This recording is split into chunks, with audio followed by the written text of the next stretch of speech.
syempre, di kumpleto ang ating Friday kung di natin kasama ang ating Dr. Musiko, Doc Mondel Rosario, para sa ilang tips sa pagkanta. Good morning, good morning. Ang ating topic for this morning ay ang salabat baw. Yan. Ang salabat ay isang inumin na ginagawa sa pamamagitan ng paglalaga ng luya. Minsan ay sinasamahan ito ng honey or lemon para mas sumarap ang lasa. Isa sa nakalakihan na nating paniniwala ay ang salabat daw ay nakakapagpaganda ng boses. Gaano to katotoo? Angela, patunayan mo. Ang boses natin ay pinoproduce ng dalawang muscle na nasa larynx o lalamunan na ang tawag ay vocal cords. Ang katotohanan, wala tayo makakain o maiinom na direktang didikit sa ating vocal cords. Dahil ito ay nakaposisyon sa daanan ng hangin, hindi sa daanan ng pagkain. Ang tanging bagay na pwede lang makadikit sa ating vocal cords ay ang steam na mabuti at ang smoke na masama naman.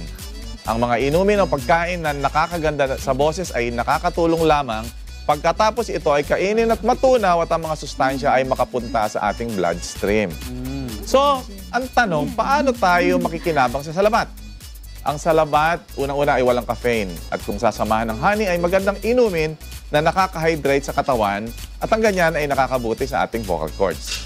At kung malalanghap natin ng steam habang umiinom ng salabat, nahahydrate din ang ating vocal cords. At yan ay okay yan.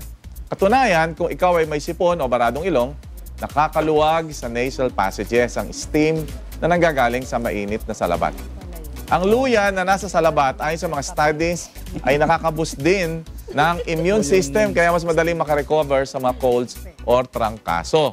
Bukod dito, ang luya, base sa mga ilang studies, ay nakakatulong sa mga stomach problems, arthritis, headaches, at nakakabawas ng nausea or hilo na may feeling ikaw ay nasusuka. Sa mga research din na ginawa sa mga laboratory mice, nakita ang anti-cancer properties ng luya or ginger. Bagamat kailangan pa na mas maraming studies upang ma-document ng gusto ang health benefits ng luya, ang mga naunang research ay talagang very encouraging. Ang malakas na katawan ay mahalaga sa isang singer. So kung ang salabat ay nakakapagpalakas sa katawan, di ayos yan.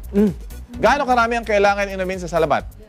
Upang maging effective, ang kailangan natin ay 1 gramo ng ginger na makukuha naman sa pag-inom ng 4 na baso. Wow, dami. 4 na baso ng salabat. Pero dapat ay maximum lamang tayo ng 16 na baso ng salabat or 4 grams. Lalo na kung ikaw ay may iniinom na gamot para maiwasan ang interaction with other drugs. When in doubt, kumonsulta sa ating doktor. At yan po, ang music health lesson natin para sa biyernes na ito mula kay Dr. Musiko, Mondel Rosario. Tandaan, musika ang sagot sa mga pusong nanlalambot.